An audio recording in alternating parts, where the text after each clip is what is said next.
Oi, crianças, tudo bem? Para a aula de história de hoje?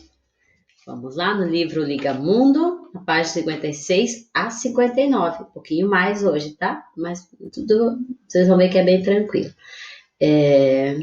Espero que vocês estejam bem, tá? Então, eu estou bem. Aí, oiê, né? Saudades de vocês, né? Muita saudade, muita vontade de estar com vocês na sala de aula, né? Nosso dia a dia, nossa, como isso faz falta, né? Mas vamos por enquanto dessa forma, tá?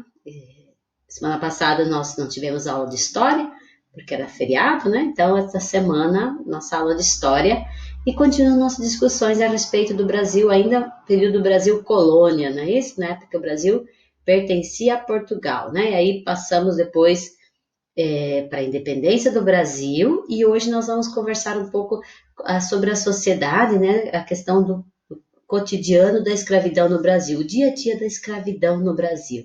Nós sabemos que a época do Brasil colônia, e mesmo depois da independência, um bom período ainda ficou havendo a escravidão, né? Então é sobre isso que nós vamos conversar hoje.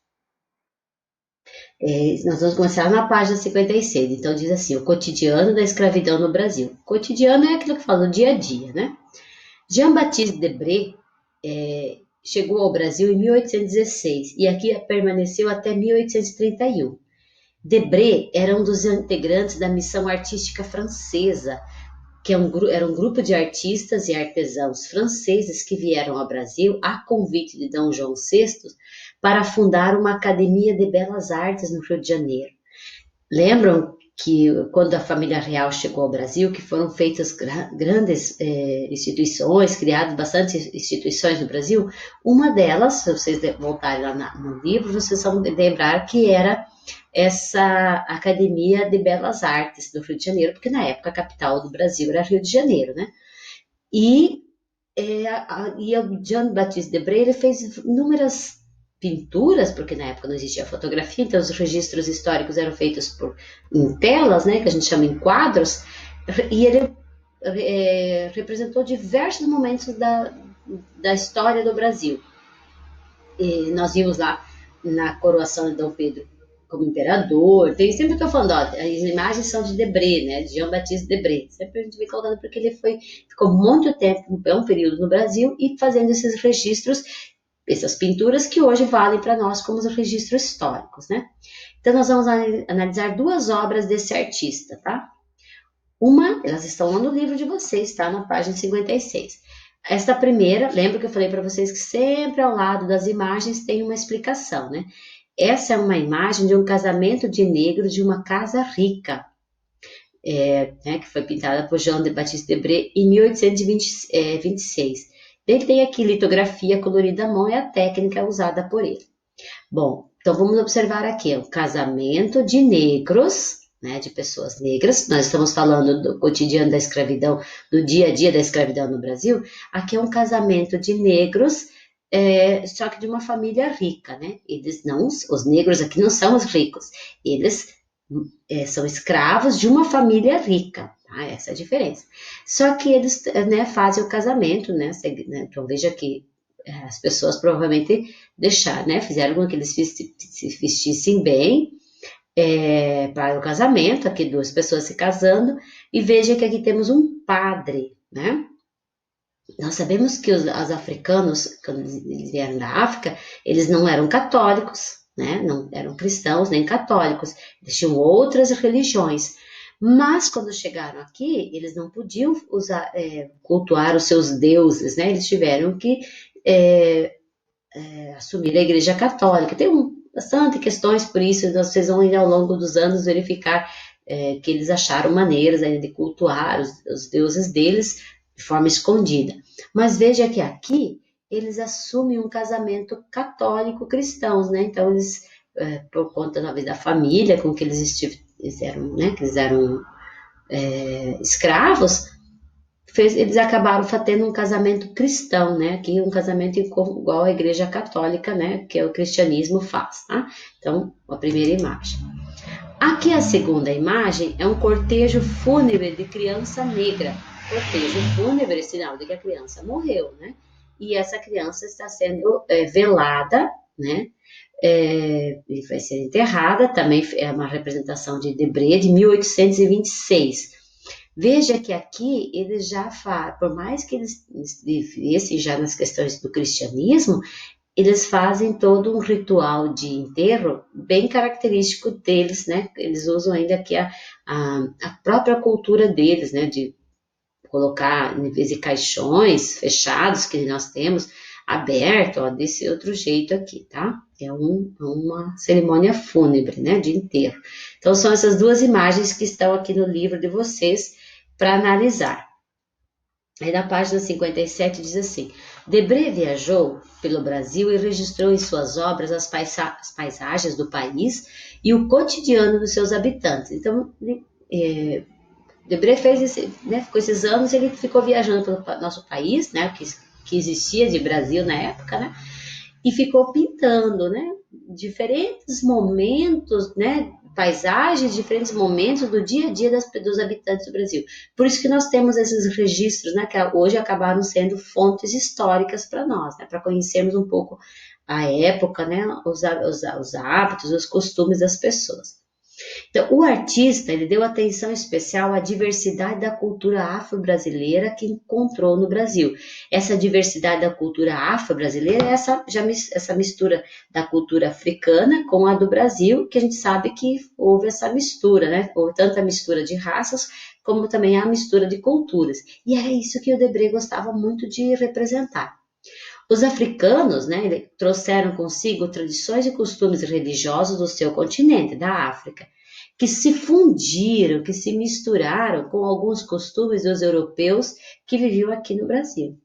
Bom, leiam aqui a seguir um trecho escrito por Debré sobre a escravidão no Brasil. Ó, esse é um trecho escrito por Viagem Pitoresca e Histórica ao Brasil, né? É um texto, um livro que foi escrito por João Debré. Diz assim: tudo assenta, pois, nesse país, no escravo negro. Na roça, ele rega com seu suor as plantações do agricultor da cidade, do agricultor. Na cidade, o comerciante fala carregar pesados fardos. Se pertence ao capitalista, é como operário ou na qualidade de moço de recados que aumenta a renda do senhor. Mas sempre mediocremente alimentado e maltratado. Aqui tem um português diferente do que nós costumamos falar, né? Porque é mais antigo. Olha, tudo assenta, pois, tudo gira em torno de. É isso que ele quer dizer, né? No Brasil, tudo girava em torno do escravo negro. Lá na roça, era ele que quando ele diz regar com suor as plantações, quer dizer que ele que trabalhava, né? Que suava, né? Então, nas plantações, nas roças, era o negro que era o trabalhador. Na cidade, o comerciante ficava fazendo ele carregar fardos pesados, era ele que fazia o serviço pesado, era ele que ficava, né, fazendo todo tipo de trabalho de entregas aqui, né, ou seja, tudo que era serviços, que era tipo de mão de obra, era usado o negro escravo. Mas sempre mediocremente quer dizer bem maltratado, bem mal alimentado. Ou seja, o negro trabalhava muito, serviços pesados, não recebia, porque era escravo, e ainda era mal alimentado e maltratado.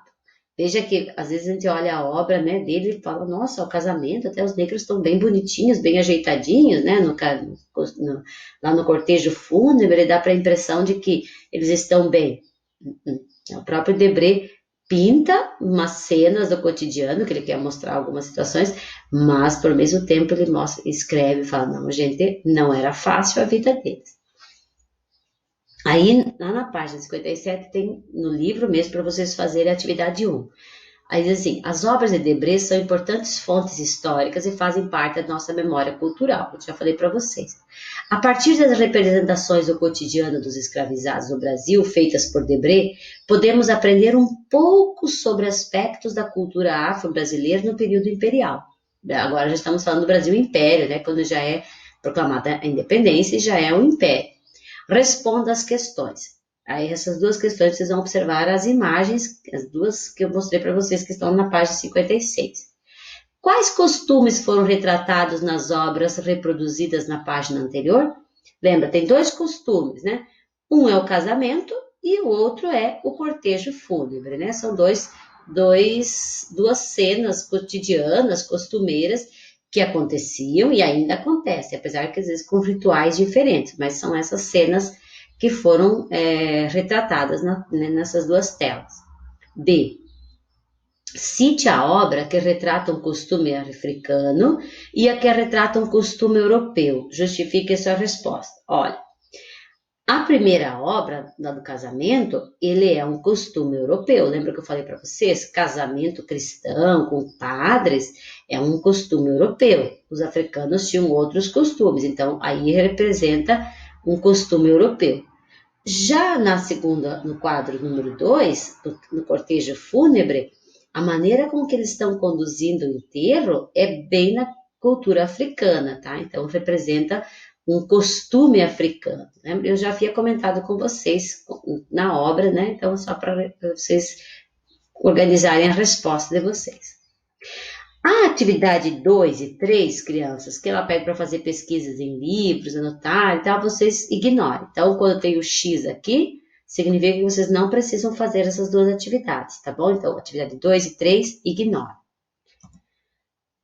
O Debré, o título diz o cotidiano da escravidão no Brasil, não é isso que está escrito lá no título dessa unidade? Né? E aí o Debré traz duas telas, que é um do casamento e de um cortejo fúnebre. Mas essas duas obras, será que elas representam o cotidiano, o dia a dia dos escravos no Brasil na época? Eu fui buscar e trouxe mais algumas imagens para a gente ter uma noção, realmente, além daquilo, o que mais acontecia com os negros. Veja aqui, ó, uma família de brancos, né, pessoas ricas, e aí os negros estão fazendo o quê? Aqui, ó, trabalhando, ó, servindo. Aqui, né, ela está abanando por calor, né? E olha as crianças aqui no chão, negras. No chão, sem roupa, né? Estão comendo aquilo que estão dando. Mas essa situação de criança assim no chão, em volta da mesa, não lembra bem, não dá a impressão meio de como se fosse um tratamento quase que de animal, né? Que fica comendo no chão, pegando aqueles sobras de comida da mesa com cachorros, assim, olha. Era essa a condição do negro. Ele não era considerado um ser humano igual, né? Então ele era menosprezado. E esse quadro retrata bem essa condição. Cruel, bem difícil, bem triste de se olhar essa cena, porém, ela é uma cena cotidiana, acontecia com muita frequência, né, no dia a dia dos negros daquela época. Outra cena bastante corriqueira e que nós sabemos bastante era os negros que se recusavam às vezes fazer alguma tarefa, trabalhar ou queriam fugir para sair dessa condição e que eles eram amarrados no centro da cidade e eram açoitados, né, sem roupas. E o pior, quem tinha que fazer isso geralmente era um outro negro que tinha que fazer esse trabalho de açoitar. Aqui tem outros esperando. E os demais, negros, fazendo o quê? Sendo obrigados a ver tudo isso, para aprender a lição, né? Olha que cena mais triste. Isso também fazia parte do cotidiano da escravidão no Brasil, era muito comum esse tipo de situação. Aqui também, olha os negros, o que eles estão fazendo? Né? Transportando o senhor, né, ali, uma pessoa da elite, né, rica, provavelmente o dono deles, né, eles estão servem de transporte, né, estão carregando ele aqui, ó, né, aqui levando outro levando guarda-chuva, aqui levando, então, olha, essa era a condição deles, todo tipo de trabalho, desde os mais pesados, mais degradantes, eram os escravos que faziam, né, cenas do cotidiano. Aqui é uma lavoura de café, pouco já passar um pouco tempo, né?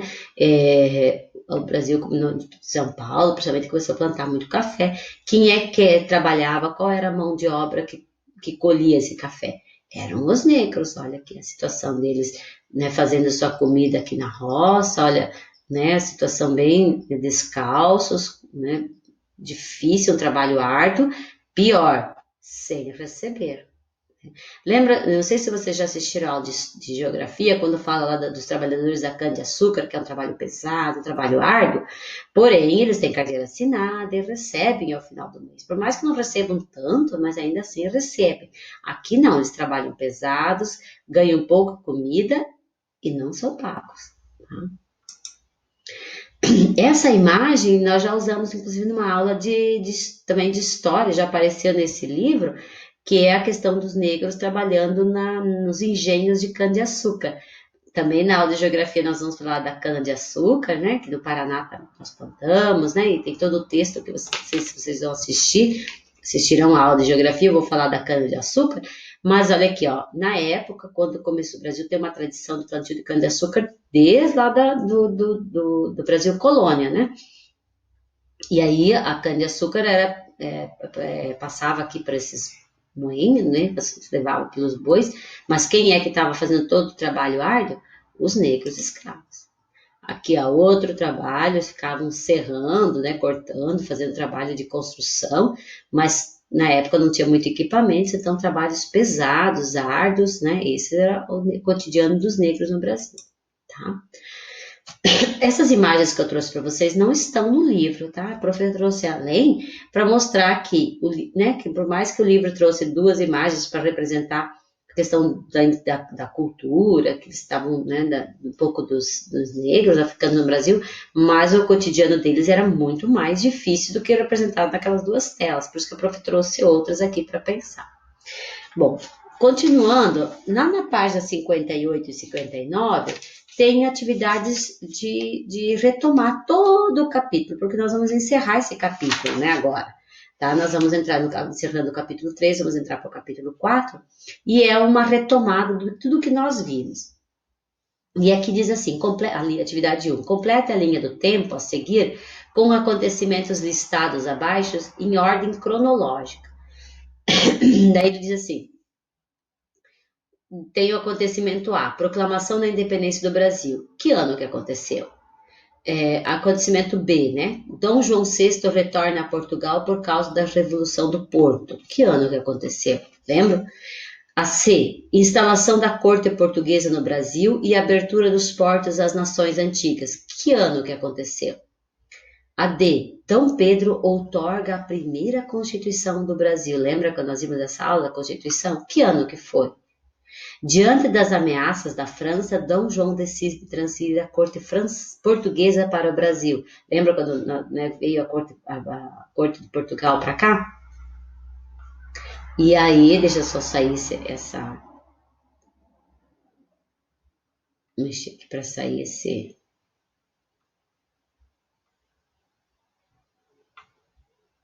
Aí a F é a elevação do Brasil a Reino Unido, a Portugal e Algarves. E aí, que ano que aconteceu? Então, vamos ver, vamos começar aqui. A, né? Proclamação da Independência do Brasil, que ano que foi? Vamos ver, foi no ano de 1822. Inclusive, nós comemoramos, hoje é dia 8, eu estou gravando a aula dia 8 de setembro, na terça, nós comemoramos ontem, dia 7 de setembro, vocês vão assistir a aula mais para frente, né? Mas nós comemoramos dia 7 de setembro, justamente a proclamação da independência do Brasil, né?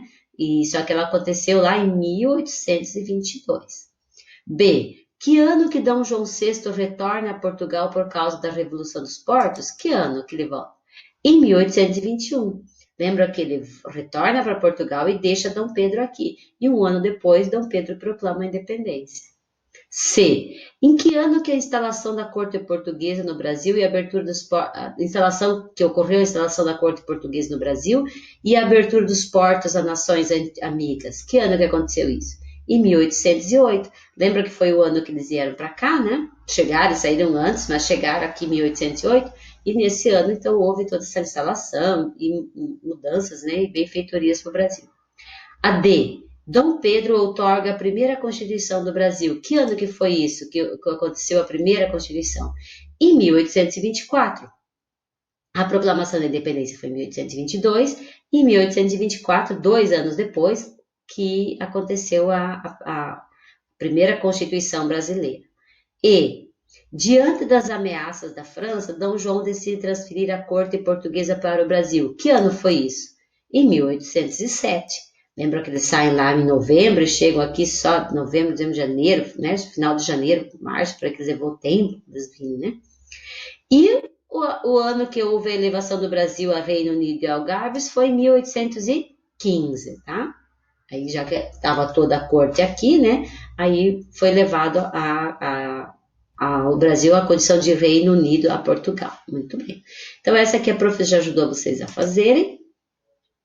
Essa vocês farão. Não tem muito espaço no livro, talvez eles terão que responder lá no caderno, tá? Observe a gravura e responda as questões no caderno. Essa gravura aqui, tá? Aqui temos um nobre, né? Uma pessoa muito rica, da elite, e aqui a sua escrava, né? Levando os seus pertences. Qual é a posição social das duas pessoas representadas por Debré em primeiro plano nessa gravura? Qual é a condição? Aqui é uma pessoa muito rica, um nobre, e aqui é uma escrava, né? Aqui está, né? São essas duas condições. Uma pessoa rica e uma pessoa que é muito pobre, que é escrava. B. A ordem social retratada na obra sofreu alguma mudança em razão da independência? Lembra que o Brasil proclamou a independência em 1822. Houve uma mudança depois de 1822 em relação à condição social dos negros? Não, né? Ficou muitos anos dessa forma. O Brasil foi fazer instaurar uma lei, né, que acabava com a escravidão no Brasil somente em 1888. Então, muito tempo depois, tá? Aqui essa obra é oficial da corte indo ao palácio. Então, oficial da corte, alguém da elite indo ao palácio, e o escravo aqui está levando os seus pertences. Então, você já tem elementos para responder as duas questões. Aqui na página 59 tem uma autoavaliação, que vocês vão fazer sozinhos, tá? Vocês vão marcar aqui. Essa carinha aqui, feliz aqui, você aprendeu. Essa carinha aqui tá mais ou menos ainda, né? E essa aqui, tipo, não entendeu. Então, você vai fazer um X, né? Terminamos a unidade 3. Leia as frases abaixo e faça um X no desenho que melhor expressa a sua opinião sobre cada uma delas. Aí a questão 1. Entendi o contexto da vinda da família real portuguesa para o Brasil. Você entendeu por que a família real teve que vir? Vai por aqui, não entendeu muito? Põe nessa. Essa é uma autoavaliação. Vocês terão que responder conforme o que vocês lembram. A 2, entendi o processo da independência do Brasil? Foi trabalhando nas aulas com vocês. A 3, compreendi o conceito de Constituição e o papel da primeira Constituição no Brasil? Quer lembrar, nós já trabalhamos. 4, reconheço a função e a importância dos monumentos históricos? 5, conheci o cotidiano dos escravizados no Brasil, no Rio de Janeiro do século XX? Né, que foi o que nós vimos hoje. E o último elemento, sabe, fica na frente. Compreendi a importância da cultura africana?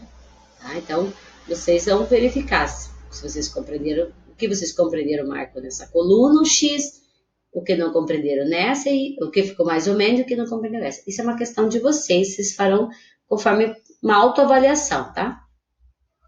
Não tem certo e errado na autoavaliação, tem cada um se autoavaliar e verificar o que eu compreendi e o que eu ainda preciso compreender, né? Eu talvez tenha até, inclusive, mandar perguntas para mim, para eu poder ajudar vocês. E aqui só tem para assistir, gente, aqui é uma sugestão, tá? Ó, diz aqui uma sugestão. 1808, a família real no Brasil. Está disponível nesse site aqui, ó, se vocês copiarem, né, colocarem lá, vocês vão descobrir. É um documentário que apresenta a história da chegada da família real ao Brasil, contada pelo jornalista Laurentino Gomes, autor do livro 1808, sobre a vinda da família real portuguesa ao Brasil, tá? Então, tem um livro chamado 1808, escrito por esse jornalista Laurentino Gomes, e a partir desse livro foi feito esse documentário. Uma coisa importante para vocês saberem. Esse jornalista Laurentino Gomes é paranaense, tá? É um grande jornalista e também historiador. Ele tem vários livros que falam sobre, que contam a história do Brasil, e ele é um paranaense, tá? Até mais. né? Até mais, até a próxima aula. Dúvidas, entre em contato com a prof, tá? Nos vemos em breve. Beijos.